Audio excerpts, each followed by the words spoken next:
Karen repeatedly bashed my mailbox. Big mistake doing that on federal veteran land. Have you ever wondered what happens when someone's unchecked rage collides with the weight of federal law? In a quiet neighborhood on the outskirts of a small Virginia town, nestled on land designated for veterans, a storm was brewing. Karen, a woman known for her fiery temper and relentless grudges, had made it her mission to destroy my mailbox. Night after night, the metallic clang of her baseball bat echoed through the stillness, leaving my mailbox battered and my patience frayed. But this wasn't just any mailbox, and this wasn't just any land.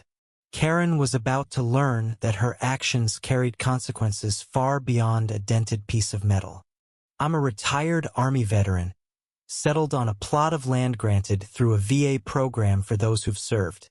The mailbox, sturdy and reinforced, stood as a symbol of my new chapter, a quiet life after years of service. But Karen, my neighbor across the street, had other ideas. It started with petty complaints. My grass was too long. My dog barked too loud. My very existence seemed to offend her. Then, one evening, I caught her on my security camera, swinging a bat at my mailbox like she was auditioning for a home run derby.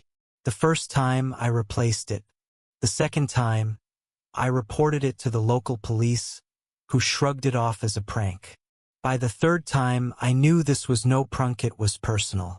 Karen's smug grin as she drove by each morning fueled my resolve to fight back. The truth was, Karen wasn't just targeting me. She had a history of terrorizing the neighborhood. Other veterans on the block shared stories of her tirades. She'd screamed at a disabled vet for parking too close to her driveway, berated another for flying a flag she deemed too big. But her fixation on my mailbox was different, obsessive. Almost. I dug deeper, talking to neighbors and piecing together her pattern. That's when I met Tom, a retired postal worker who lived a few houses down. He dropped a bombshell. You know this land is under federal jurisdiction, right? That mailbox isn't just yours, it's protected by federal law. My eyes widened. Karen wasn't just vandalizing my property. She was committing a federal crime on land tied to the Department of Veterans Affairs. Each swing of her bat carried a potential $250,000 fine and 3 years in prison. Armed with this knowledge, I decided to confront Karen, but not in the way she expected. I contacted the U.S. Postal Inspection Service, filing a vandalism complaint with every shred of evidence. Timestamps, security footage, even a dented bat fragment she'd left behind. The inspectors didn't take it lightly. Mailboxes, they explained, are considered federal property, and tampering with them is a serious offense. But there was a twist. Karen wasn't acting alone. Tom, the retired postal worker, had seen her teenage son in the passenger seat during one of her late-night rampages, egging her on. It wasn't just Karen's vendetta. It was a family affair. This revelation shifted my perspective. Karen's rage wasn't just about might, was a deeper, uglier need to control, to dominate, even at the cost of her own kid's future. The confrontation came swiftly. One crisp morning, federal agents knocked on Karen's door. I watched from my porch as her smug demeanor crumbled. She tried to spin a story, claimed it was just a prank, that I'd provoked her by disrespecting the neighborhood with my unkempt yard. But the evidence was ironclad. Hours of footage showing her and her son targeting my mailbox. Her car's license plate clearly visible. The agents weren't buying her excuses. They laid out the charges. Multiple counts of mailbox vandalism under 18 U.S.C. Section 1705, each carrying severe penalties.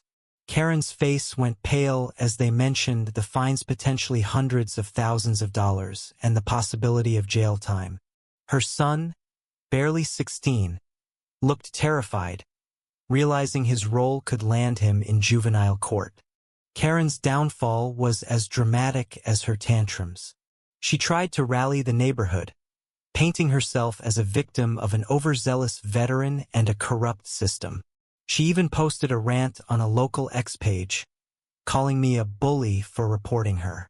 But the community wasn't having it. Other veterans, fed up with her antics, shared their own stories of her harassment. One neighbor, a Gulf War vet named Maria, posted about Karen's attempt to intimidate her over a VA benefits letter she'd received. The tide turned fast. Karen's post backfired, amassing comments calling her out for her entitlement and disrespect toward those who'd served. The X thread became a virtual town square, exposing her behavior to hundreds. Her son, humiliated, stopped showing up at school for a week. In court, Karen's bravado collapsed entirely. The judge, a no-nonsense type with a military background, didn't mince words. He pointed out that her actions weren't just vandalism, they were an attack on a veteran's right to peace, on land meant to honor service. The prosecution presented my footage, Tom's testimony, and even a neighbor's photo of Karen's car parked near my mailbox at 2 a.m. The penalties piled up: $10,000 in fines for 3 counts of vandalism, community service, and a year of probation. Her son faced mandatory counseling and a sealed juvenile record, a leniency that spared him worse. Karen's reputation, though, took the hardest hit. The neighborhood shunned her, and her husband, embarrassed, started spending more time away. The Karen, who once strutted with untouchable confidence, was now a cautionary tale, her name synonymous with reckless arrogance. In the aftermath, I rebuilt my mailbox stronger with a lock and a motion sensor alarm just in case. The neighborhood felt lighter, like a weight had lifted. Maria and Tom stopped by with coffee one morning, and we laughed about how Karen's own hubris had undone her. The experience reminded me of something deeper. Justice isn't just about punishment. It's about restoring balance. For every veteran on this land, that mailbox represented more than mileage was a lifeline to benefits, medical care, connection. Karen's actions threatened that, but the community's response reaffirmed it. I felt a renewed pride in this place, where those who've served stand together, not just for themselves, but for each other. Karen's story is a lesson in consequences, but it's also a call to reflect. Was she driven by spite, insecurity, or something else? Could she have stopped herself before it went too far? And what about her son? Did he deserve a second chance? Or should he have faced harsher punishment? I'd love to hear your thoughts on what's the line between a prank and a crime, and how should we handle those who cross it? Share your perspective, because stories like this remind us, actions ripple and justice listens.